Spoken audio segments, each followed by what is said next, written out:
How you guys doing? Oh, wow, all right.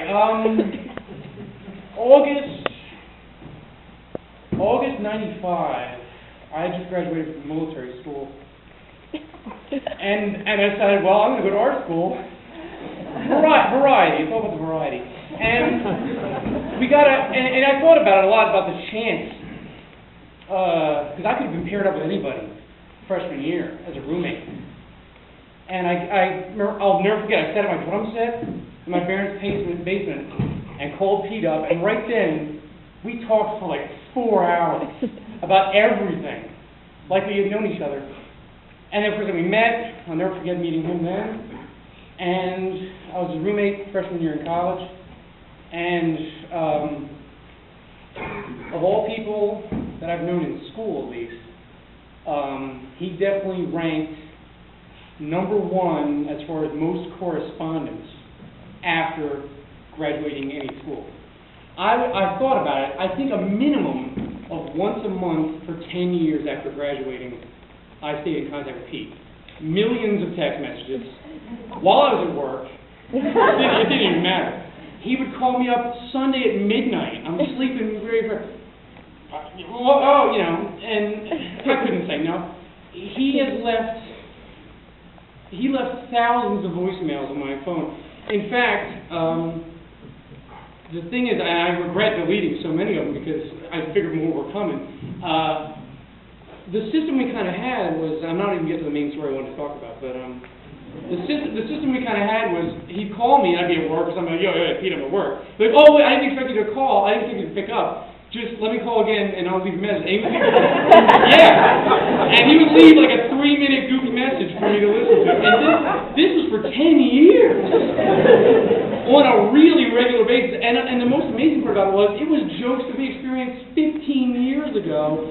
They were still fresh, whether it be a small variation or just the same word-for-word joke. It was still funny.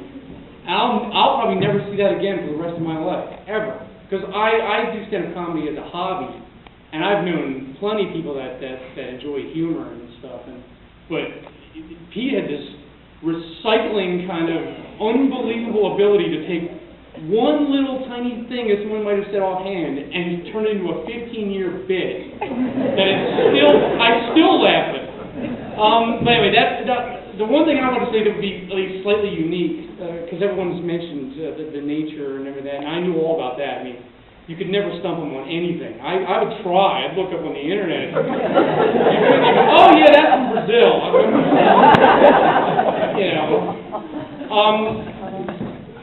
This is the one thing that is very unique, and probably only myself and maybe 3 other people in this room, maybe 4, know about what I'm talking about. Freshman year in college, we didn't have much control over our schedule, but I'd say maybe halfway through freshman year, at least definitely sophomore year, from that day, and for 3 solid years, maybe 3.5 years, the system we had was, I would register my classes, and we had all our art classes together, but when it came to the humanities classes with the non-art classes, he would wait till I was done registering, then he would go and register all his classes with me. For 3 years solid, he was in all of my classes. Okay? Now, towards senior year, there are some people here that started to get in on that action, and they would wait till I was done registering, and but here's the thing, this is where it goes to a whole other level, and it's not just being together in class. And this might be throwing myself and Pete and maybe others under a bus, but I can definitely tell you 98% of the time we were in humanities classes, we did nothing but draw cartoons for each other. I'm not even exaggerating. We just drew cartoons for each other, and the unspoken game was passing notes, and it was so fun too because there was no boundaries. You could draw anything. It would relate to current events, something a teacher said, pairing a teacher up with a student in a physical situation. Oh my God! Because I'm being clean here. The trick was to get the other person to laugh in class and get him in trouble by the teacher. That was the game. And I've saved a few of them.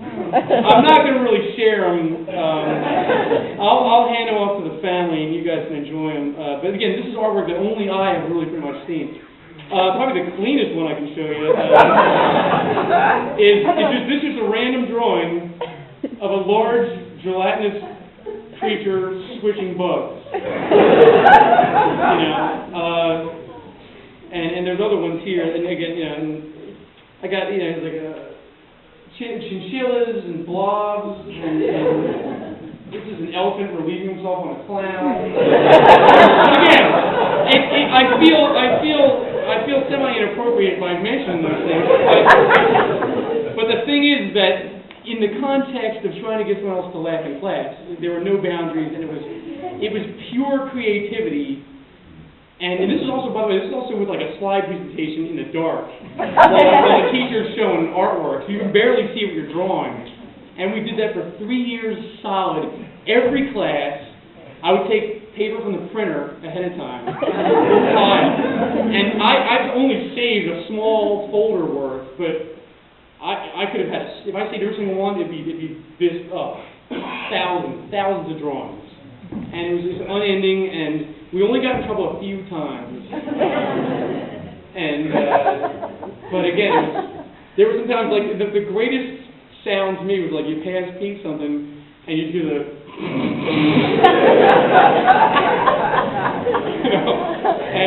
or Pete, of course, Pete sent to me, and, like I said, my senior year, there was at least a bunch of other classmates that got in on that game, and all of a sudden we're all passing notes by senior year, and that was very unique to me, and I'll never see that ever again for the rest of my life. And and there are very few students or classmates and friends that I've known after school, especially, that stayed in touch for so often.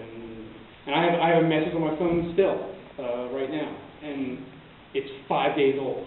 And it's on, so it's, I guess that's all I really got to say. I don't know. I have so many other stories, though. I thought I'd offer this up. If any of the family just needs a Pete story, just give me a call. Anytime I need a Pete story. I could have a different one every day. That would be a great. Thank you very much.